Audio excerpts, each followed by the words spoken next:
Good morning. My name is Erica Dorrington. I am affiliated with March for Elephants, and I strongly support the passage of AB 96 with no compromises. Thank you.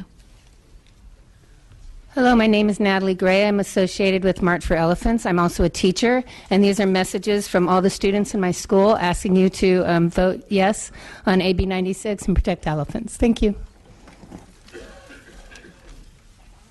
Good morning. My name is Andrea Spera. I'm a member of March for Elephants. I'm from San Francisco, California, and I strongly support AB 96, and I'd like to urge you to vote for it today. California should play no role in international terrorism. Thank you.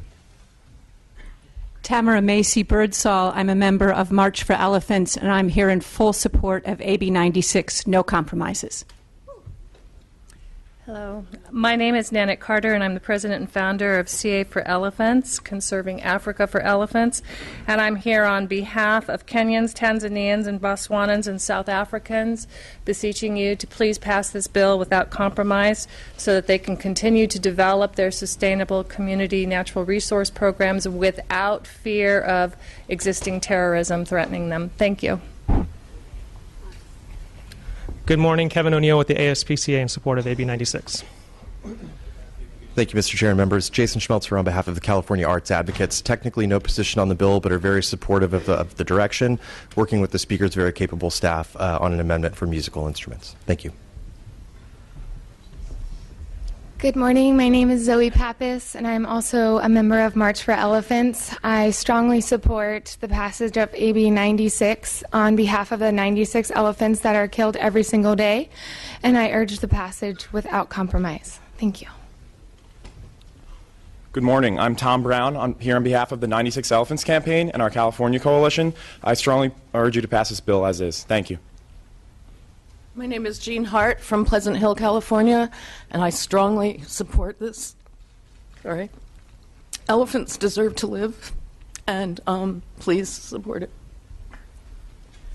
My name is Pat Huey. I'm from San Francisco. I'm with March for the Elephants. I strongly urge you to support AB 96. Thank you for your work on it, and please remember, extinction is forever. Thank you. Good morning. My name is Lisa Bassi. I'm with the San Francisco SPCA, and I'm a district leader with the Humane Society of the United States, and we strongly support this bill. Brandy Kensel, also here on behalf of the San Francisco SPCA, and we strongly support. Matthew Ardiolo, animal keeper at the Sacramento Zoo and president of the Greater Sac chapter of the American Association of Zookeepers, and I support AB 96. I'm Matt McKim with the Sacramento Zoo Animal Care Department. I'm here in support of CASA and AB 96. Thank you. Good morning. I'm Adrian Fowler. I'm a wildlife veterinarian and the director of the Sacramento Zoo. And on behalf of our membership and the 500,000 local visitors that come to see us every year, please support AB 96. My name is Irene Dickendrizi from San Francisco. I'm a member of the Network of Spiritual Progressives. Please pass this bill in the name of the healing and transformative God of all living creatures, past, present, and future. Any sale of ivory, horn, or tusk is like the sale of my murdered Jewish relatives' flesh lampshades created by the Nazis. Bless you. Good morning. My name is Susan Marks. I'm a resident of Sacramento, California, and I ask you to please support this bill. Thank you. I'm Carol Haft. I'm a member of the Performing Animal Welfare Society and a resident of Sacramento, and I strongly urge you to pass this bill. No one needs ivory but the elephants and the rhinos. Thank you. My name is Deborah Morrow. I'm a retired deputy from Sacramento County and also a volunteer at Performing Animal Welfare Society, and I also urge you to pass this AB 96 bill as is.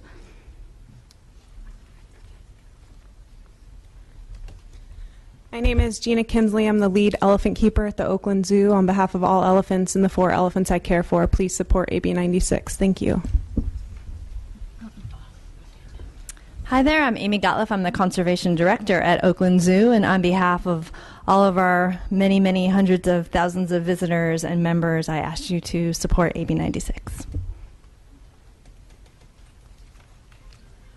My name is Muriel Kerr, and I'm from Nevada County, and I urge you to pass this bill with no compromise for the elephants. We're all speaking for the elephants. I'm Doug Carter from Sacramento.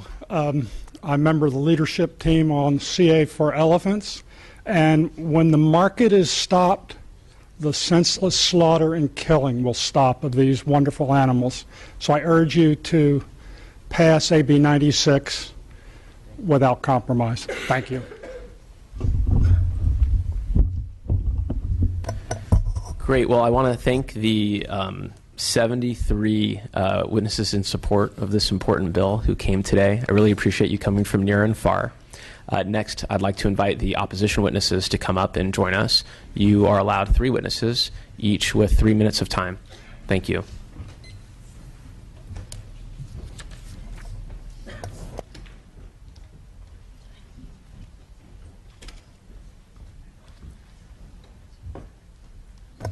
Which of you would like to begin?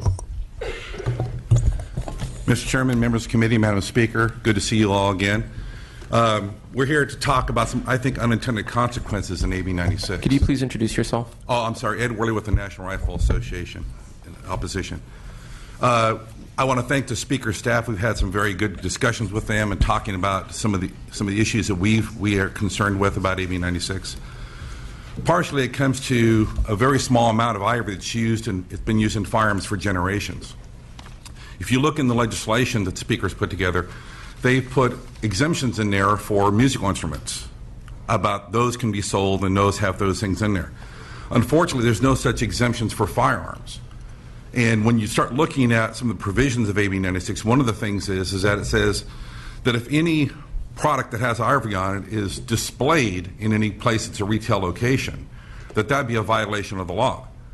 So the challenge is for our gunsmiths and our guys who collect firearms, if they are displaying firearms with ivory on them at a gun show, and they're not even intending to sell it, they're just displaying to show their craftsmanship, it would be illegal. The other challenge I think in the bill is, and I think again still unintended consequences of the legislation, is you're now bringing the California Fish and Game and Fish and Wildlife into gun regulation. Because now every gunsmith who repairs firearms, repairs antique firearms, and does these other issues, will have somebody from the Fish and Game and Fish and Wildlife come in there inspecting the parts and things they have to repair antique firearms. So there's a lot of issues I think that are involved in this. If you look back at the record of us and the NRA and hunting and conservation, we have put millions and millions of dollars, hundreds of millions of dollars into conservation worldwide in the United States and every place else, restoring the habitat, saving species. What I'm looking for and what we're hoping for is that we can work together on a solution for this. If you look at the federal legislation, is H.R. 697, which has been introduced at the federal level, which seeks to balance and limit the poaching in Africa, but also protect gun rights and protect our members and our members' collections. So I think we all need to work for doing that, and I look forward to working with the Speaker's office and continue discussions with the Speaker's office on our concerns of the legislation. Thank you very much. Good morning, Mr. Chairman. Kathy Lynch, representing the National Shooting Sports Foundation, Outdoor Sportsmen's Coalition, California Sportsmen's Lobby, and Safari Club International, who has spent millions of dollars internationally to assist governments in enforcement activities and anti-poaching efforts. While this is not a hunting issue, many of our members are collectors of artwork, knives, firearms, jewelry, engraving, and sculptures. This bill devalues potential valuable property and inheritance and appears to be a government taking. The severability clause in the bill suggests an acknowledgement of some of the potential unconstitutional provisions of the bill. This bill establishes some significant enforcement challenges on the Department of Fish and Wildlife and our wardens. This committee is well aware of their stretched resources, and this bill requires our wardens to now patrol retail and urban areas if they are to take the implementation seriously. Sportsmen in the state care about the diversion of the manpower away from managing California's resources. Where are the additional dollars coming from? The sportsman's component of the Fish and Game Preservation Account is for use in managing game species only and prohibits the use of those money for endangered species. This bill is silent on the funding and the resource allocation, and that is a policy issue. The definition of sale or sell is confusing and might suggest, for example, if a farmer has a commercial transaction on his property in a calendar year, it now gives away some ivory collectible, he is in violation. The presumptive evidence reference creates a real jeopardy for citizens and makes it easy for enforcement to prove their cases. The paperwork burden of proof retroactively is almost impossible for individuals, and they might not even know the chain of custody of some of these collectibles. The civil penalties and jail time are very severe and in some cases more stringent than Prop 47 for things like stealing a firearm. I assume this bill will be double referred to public safety to reconcile these issues. These penalties have a two-tiered civil penalty component triggered off the fair market value. Who is going to determine that? What is the criteria of fair market value? This bill also allows for criminal charges, thus potentially imposing two concurrent penalties. This creates the real potential for bounty hunting by government, for Revenue and Fish and Wildlife, and the Department of Justice because of the hefty fine schedule. This bill is silent on inheritance and gifting or donation and how a citizen stays out of harm's way. The analysis speaks to terrorism, newspaper articles, and NGO surveys that are not validated or peer-reviewed and appear to be speculative. The reference to terrorism would suggest California should defer to the federal government, and we might be in conflict with their regulations. This bill likely will drive a significant black market and not have any impact on the species addressed by the bill. This bill has the markings of asset forfeiture. We urge a no vote. Good morning, Mr. Chair, members of the committee, Madam Speaker. Tom Patterson, representing California Rifle and Pistol Association. We've had discussions with the Speaker's office and have tried to work something out, but we're in opposition to the bill mainly because of a very narrow focused area, and that relates back to the firearms. The existing law that permits the sale of firearms with ivory and rhino horn with features such as a bead front sight or an inlay in the stock are contained on a number of very classic firearms. A ban on the sale of these types of firearms wouldn't do anything to help halt the commercialization of wildlife that's occurring right now, the illegal commercialization. Such a ban negatively impacts firearm owners who legally own firearms that were purchased prior to any ban. And firearms with these types of features have been commonly collected over the years. Many of them were made in the 50s and 60s, even into the early 70s. Although we do support the Speaker's efforts, we're opposed because of the fact that it makes no provision for this particular issue. And it's a very, very narrow thing right here that we're talking about. What we're really asking for is some provision so that a person that legally owns a firearm now today with legally imported rhino or ivory would be able to somehow certify it, and hopefully there would be a provision to allow the Fish and Game Commission to actually do regulations, because right now it's a real heavy lift to get to the point of proving that this was in their possession, because a lot of these firearms were brought into the country legally, and in those days there wasn't any provision for any type of documentation. So a lot of these have been transferred from person to person to person, and there isn't any type of documentation like that. So the Department of Fish and Wildlife could enter into some sort of certification process where that could occur. And with that, we hope for some sort of resolution. Thank you. Great, thank you. Now is an opportunity for members of the public to come to the microphone to express their opposition as well. Seeing none, we'll take it back. Oh, there is one. Come on down.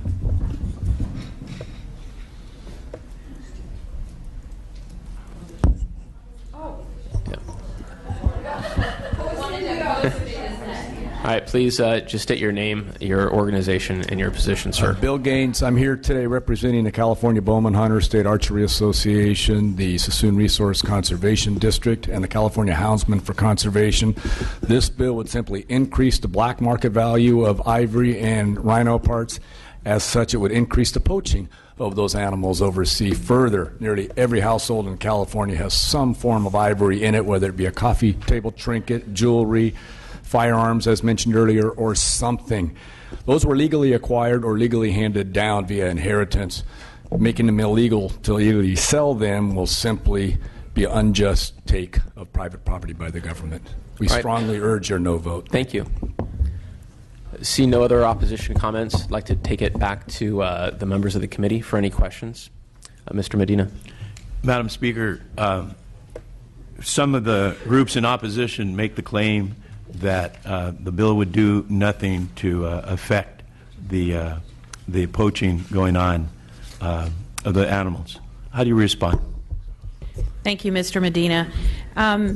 It is a supply and demand issue. The fact that California is the second largest state that really wants and has a demand for ivory, we know it has an impact. And so it is a supply and demand issue. Our job, or what I hope to do, is to close the loophole. I thought California law already took care of this issue. Finding that there is a loophole in terms of continuing to allow for the sale of ivory here without being able to determine pre-1977 versus post, you can't do it visibly. It continues that demand. And when you look at two of the most populous states, New York and California, with the highest demand, of course it has an impact. So on some of the issues they raise, I'm happy to talk a little bit about how I think we can continue to work forward. But the demand issue is what's driving the poaching and the killing of these animals in order to get that product here in the United States. And there is federal legislation pending. I would say that if the states that see the biggest problem, California, New York has already taken action. I think we really need to understand that we are a big part of the problem. And so it is a supply-demand issue, and we want to decrease the demand by making it, by following state law that we passed in the 70s that we thought would take care of the demand issue that caused the problem of poaching, which is causing these animals to be killed. Mr. Dawley. Thank you, Mr. Speaker, or Mr. Chairman. Madam Speaker, I really want to support this bill, but there's just one small piece that's going to cause me to probably lay off today, and hopefully if we could address the issue on the part where the firearms are inlaid with it and somehow certify that so that they can prove up and not have a takings, I would be willing to support this bill. But that's the one area that I have a really tough time with. It's a takings, and in my mind it is. Is there any room for negotiation on that? There is. A couple of points I want to make. You know, I could refer you in terms of the takings issue. There's already precedent, a decision in Andrus versus Allard that talks about the denial of one traditional property right does not amount to a taking always. So there's precedent in terms of a previous case that dealt with bald eagles and feathers and the expense of the value of the feathers. So the courts have ruled that a measure like this does not necessarily constitute always a taking. The second issue, which I think is more the area where we're trying to work on, really, I do not want to create yet another loophole. So, you know, we thought we had taken care of this in the 70s and that we had addressed an issue, and we didn't. We learned that there was a loophole because it's very hard to determine the age of ivory and whether it's an antique pre-77 or not. If we can find a way to address that issue and not create yet another loophole that continues the sale of ivory, or, you know, I would be willing to have that discussion. I do want to correct the record in one respect. We can give our antiques, our valuables, to our family. There's nothing that precludes us from being able to pass down to generations. Particularly when it comes to things like guns. You know, I'm from Appalachia, although I got to tell you we didn't have ivory in our guns in Appalachia.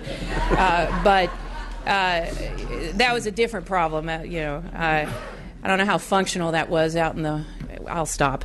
But I get the point. And I think that there are ways that we can have the discussion because it is not the intent. That's why we look at musical instruments and we try to figure out how to address that. And as we have learned, most manufacturers of musical instruments have really seen this issue as one that is very critical, and have actually, major manufacturers of pianos have started to, have really taken it upon themselves to phase that out because of this very issue.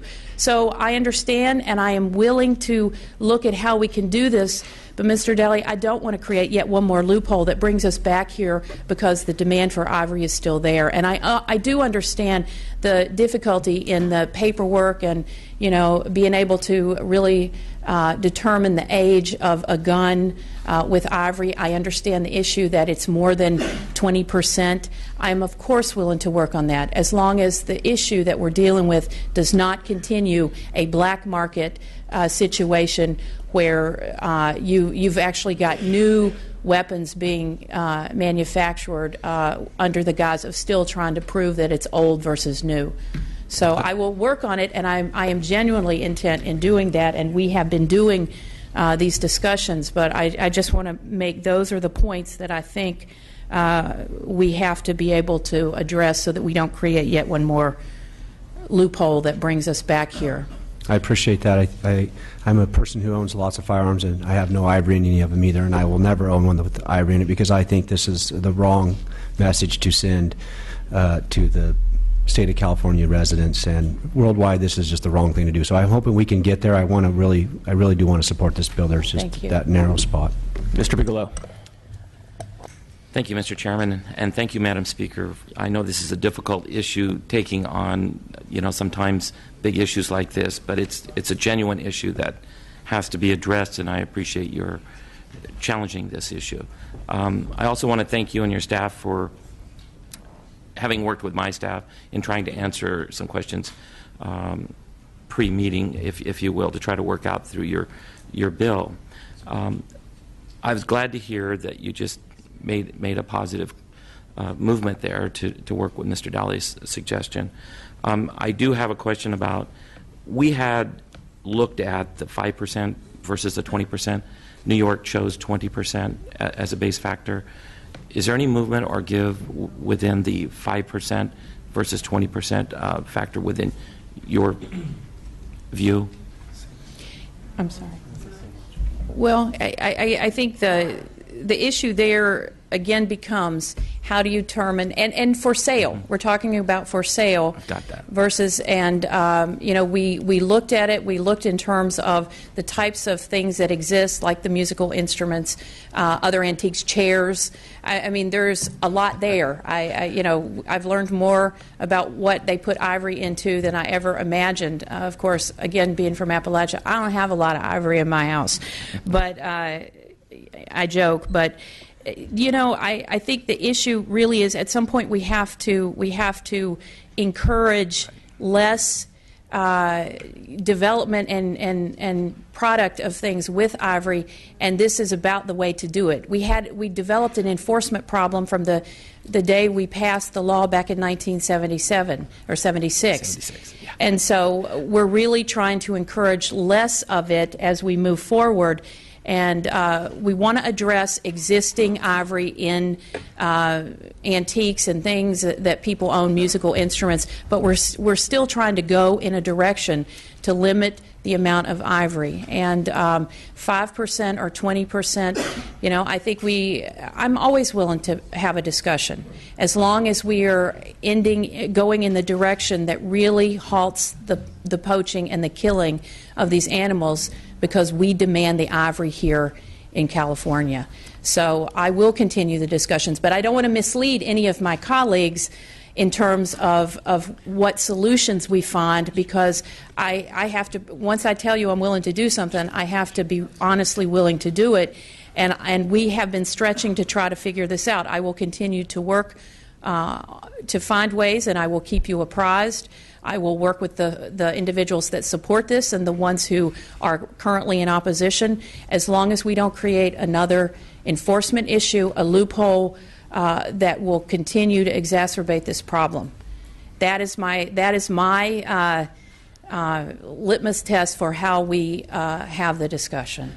I want to thank you for that, because the reality is, I think a lot of us who have been now shown what's occurring in the loophole, we're amazed that this thing even existed. I thought, like you, the 76 bill eliminated it, and it was a total ban, and the game was over. But obviously it's not, because we're here today. And I was just looking at the 5%, 20%. You cited New York. New York's at 20%. So is there a consistency, since the number one state and the number two state will now be in conflict with the percentage factor? And being a musician who's played a lot of instruments, I right away knew that was going to be a a challenging issue for some folks who have musical instruments that do have a large amount of ivory. Not that at that time when they were created, it was illegal. They weren't. They were perfectly legal to have at that time. Second question, probably a little more hefty. Coming back to the inheritance factor, while it's on the surface benign for people, yes, I think I will agree with the author's intent that people would be able to transfer, but the problem is the direct language in here causes them to actually become someone who potentially will be an illegal harbor of an illegal substance. For example, if you're going through the estate process, you're going to have to get an evaluation. And when they do that evaluation and they come in and do all the estimating of what things are valued at and they identify it, someone's going to say that this has a monetary value of. Now let's just say somebody from Appalachia can't afford that estate that was just bequeathed to them, and they're going to have to liquidate. And they agree. They agree to liquidate that estate. They just violated your law, and now they're a criminal because they're going to be putting it for sale or have the intent to sell. How can we remedy that so that those people aren't hurt? Because it was a legal, bona fide transaction that was trying to occur with no illegal activity planned or even given any intent of thought to an illegal activity. But that's going to be a delicate one because it becomes the crossover into the taking issue. So I'd like to work with you on it because, like Mr. Daly, I don't want to vote no on this because I'm pretty much in agreement with you down the road. But there's just a small, fine line here on the takings issue that I want to keep my door open working with you because you've been very, very kind in working with people on your bills and very responsive and responsible. So I appreciate that. Is there room to work with that, do you think? On that issue, and again, I will take a look at it in terms of the liquidation of antiques through inheritance. That's a pretty narrowly defined. We can take a look at it. I don't know if there's pieces of that in the other legislation. If any of want to comment, but I'm willing to take a look at it again with you understanding my primary goal. I totally understand that, and I appreciate that. Thank Great. you. Mr. Williams. Well, as chair of the Asian Pacific Islander Caucus, I wanted to agree with Ms. Kwok's point that Asians, whether abroad or natives of this country, support ivory bans. I think that anybody, regardless of their culture, that looks at the pictures of the slaughter would agree. And I want to urge the speaker to just make sure that we have as few exemptions from this process as possible. I even would say that Mr. Bigelow's, I would use Mr. Bigelow's example as a counter example, that if we have a lot of ivory products sold in estate sales, that will continue the mystique, the demand in ivory products. And I think that we want to minimize that as much as possible. Both the display and sale of these products is what creates a demand and a mystique about those products. And with that, I would like to make a motion to pass it. Second. Motion by Williams, second by Garcia. I have Mr. Gray would like to speak. Thank you, Madam Speaker, for bringing forward this bill today. It strikes me in listening to the testimony that the issues around firearms have some legitimacy. Clearly, you indicated you've been working on those issues while still trying to preserve the integrity of your effort. On both sides, that, as you know, we have plenty of guns in the Central Valley too, and we don't have a lot of ivory ones either. But having said that, I think it's a relatively small problem on both sides, and it seems like the solution, the certification, the percentage, it seems like with some minor tweaks, those issues, which again I think are relatively minor, could be addressed. And certainly, I know you and I have discussed this and I would encourage you to do what you can, and certainly with respect to the concept that we need to not create further loopholes and maintain the integrity of the effort. So I'm going to be supporting the bill today, and thank you for your consideration on those issues. Great. Any further questions? I do want to make a couple of comments. First of all, I really appreciate the bill. It's a great bill. But I also appreciate the homework that went behind the bill. And I think some of that came out during the discussion of takings and the research that we do to make sure that we're getting our legislation right. And particularly, when people talk about takings, there's a broad brush. We get concerned about these rights. And when we can kind of research this and understand what that means, we understand that this bill does not infringe on takings. And the case that Madam Speaker cited, Andrus, was incredibly educational for me to understand that there are other beneficial uses that still remain. Some, of course, that I have concerns about, but these economically beneficial uses include possession, transport, donation, and exhibition, which does not infringe on anyone's rights under takings. I also really appreciate how we looked out for unintended consequences on this bill. So we're protecting elephants, but we're also including rhinos. And I think that was really a foresight to make sure that we're not endangering more wildlife with this. So thank you very much for that. Would you like to close? Thank you, Mr. Levine. I want to thank you and staff that have helped work on this. I want to thank my colleagues for their insightful comments and questions. And I certainly want to thank all of the people that were here today, part of the discussion. I would end with this. I really had no idea the extreme nature of this problem. And once I was briefed on it, I was absolutely amazed. And I just, these are beautiful creatures. I want my kid and his kids to be able to enjoy nature in its fullest. And I will say this to those of you that are concerned about where are we in the state of California. I made sure that you had a copy of a poll that was done because I wanted to know how serious is this for people in California. What is our mindset? What is our awareness? And when you look at Democrats, Independents, and Republicans, I just want to say, and when you look at gun-owning households, 28% of the poll included people who own guns. 83% of that 28% polled support what we are trying to do with AB 96. Of Democrats, both liberal and moderate to conservative, 83 to 91% support for this bill. Independents, from liberal, moderate to conservative, 85 to 86% support. Republicans, from liberal, moderate to conservative, 77 to 84%. I just want you to feel comfortable that obviously people in California understand this issue when explained to them and really want us to take some action. I will continue to work as this bill proceeds to the Appropriations Committee. I understand that there are issues we probably need to continue to look at a little more. I'm prepared to do that as long as the ultimate goal is to close loopholes and not create other loopholes so that we can do our part in California to preserve and prevent the extinction of African elephants and rhinos. So thank you very much. Thank you, Madam Speaker. There's a motion and a second. Let's vote. AB 96 due pass to Appropriations Committee. Levine. Aye. Levine, aye. Bigelow. Not voting. I have a second shot at the apple here in approach, so I look forward to working with you, Madam Speaker. Bigelow not voting. Dolly. Dolly not voting. Dodd. Aye.